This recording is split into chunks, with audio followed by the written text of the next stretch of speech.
اللہ تعالیٰ علیہ وآلہ وسلم کے شمائل و خصائل میں سے آج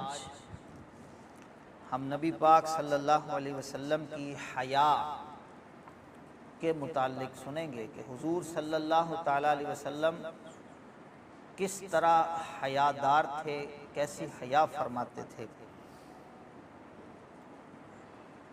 خود نبی کریم صلی اللہ علیہ وسلم کی حیا سے متعلق جو احادیث ہیں ان میں یہ بھی فرمایا کہ الحیاء شعبۃ الایمان، حیا ایمان ہی کا ایک شعبہ ہے،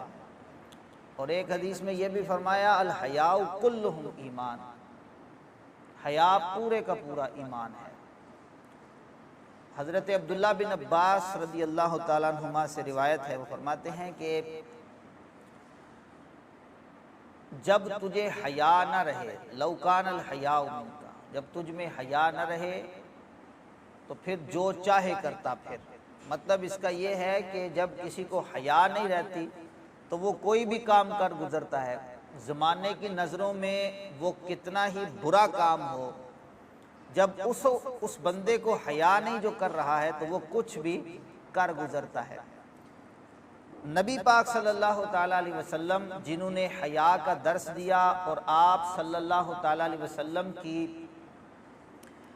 صحبت سے فائدہ اٹھاتے ہوئے جن صحابہ کرام علیہم رضوان نے اپنی ذوات مقدسہ پر حیا کو طاری کیا، جیسے حضرت عثمان غنی حیا ہی سے مشہور ہو گئے، تو سارے ہی صحابہ با حیا تھے، حضرت عثمان غنی کا یہ خاص وصف ہے۔ تو دیکھیے کہ خود نبی پاک صلی اللہ علیہ وسلم کی حیا مبارک کیسی تھی۔ امام ترمذی رحمۃ اللہ تعالیٰ علیہ نے یہاں دو احادیث طیبہ ذکر کی ہیں۔ پہلی حدیث حضرت ابو سعید خدری رضی اللہ تعالیٰ عنہ سے روایت کرتے ہیں کہ نبی پاک صلی اللہ تعالیٰ علیہ وآلہ وسلم کیسے حیادار تھے۔ فرماتے ہیں کانا اشد حیاء من العذراء فی خدرہا وکانا اذا کرہ شیئا عرفناہ فی وجہہ۔ نبی پاک صلی اللہ تعالیٰ علیہ وآلہ وسلم ایک کنواری دوشیزہ، کنواری لڑکی سے، اور وہ کنواری لڑکی جو گھر کے اندر رہتی ہے با پردہ کنواری لڑکی سے بھی زیادہ نبی کریم صلی اللہ علیہ وسلم حیا فرمانے والے تھے۔ وہ کنواری لڑکی جس کی تربیت گھر کے اندر کی جائے، بازاروں میں پھرنے والی نہیں، یا مخلوط جو مجالس و محافل ہوتی ہیں ان میں جانے والی نہیں، پھر تو حیا وہ رہتی نہیں ہے نا۔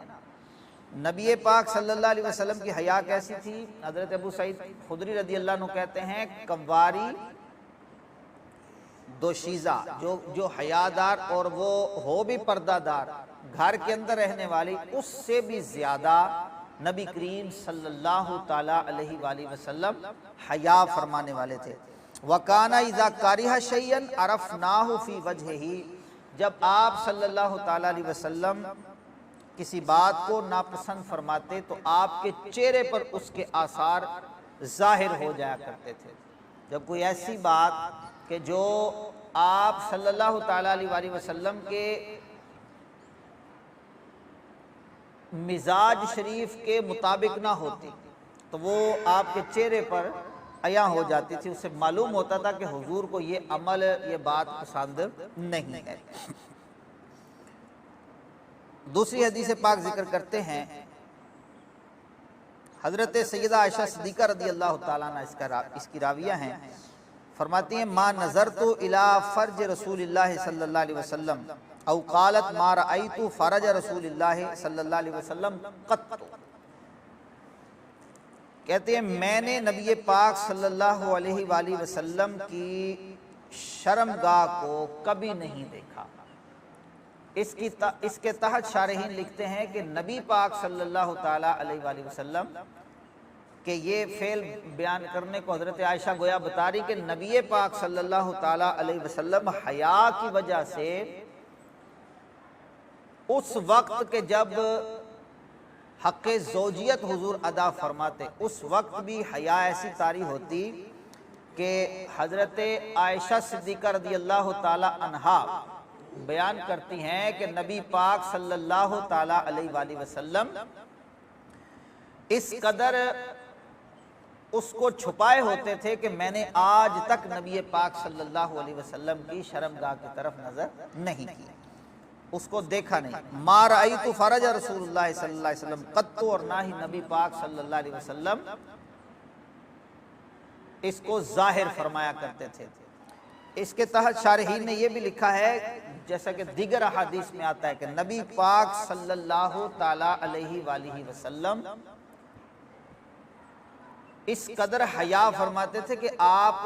غسل کرنے کے لیے بھی حجروں کے پیچھے تشریف لے جاتے، اور کسی نے بھی آپ صلی اللہ علیہ وسلم کے ستر کو کبھی بھی نہیں دیکھا۔ تو یہ سب حیا کے پیش نظر تھا۔ حیا ایک ایسی چیز ہے، نبی پاک صلی اللہ علیہ وسلم نے فرمایا کہ جس چیز میں حیا ہو اسے زینت بخشتی ہے۔ ایک صحابی کے پاس آپ گزرے جو کہ اپنے بھائی کو، چھوٹے بھائی کو حیا سے منع کر رہے تھے، یعنی وہ بہت زیادہ شرمیلے تھے، باحیا تھے۔ وہ کہہ رہے تھے کہ کچھ حیا کم کیا کرو، جیسے ہمارے معاشرے میں بھی کوئی بہت زیادہ شرمیلا ہوتا ہے نا، تو اس کی حیا کم کرنے کے لیے بہت ساری باتیں کی جاتی ہیں۔ اب اس کے کچھ اچھے مقاصد بھی ہوتے ہیں، لیکن ان کو یہاں بیان کرنا اس وقت خیر مناسب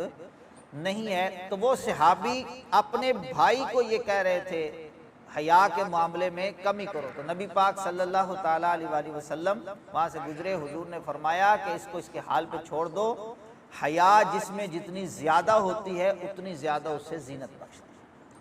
اور ایک فرمایا کہ الحیاء کلہم خیر،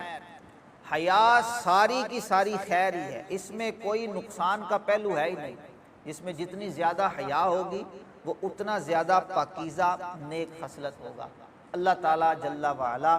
ہمیں حیا جیسی عظیم صفت سے متصف فرمائے، آمین بجاہ النبی الامین صلی اللہ تعالیٰ علیہ وآلہ وسلم۔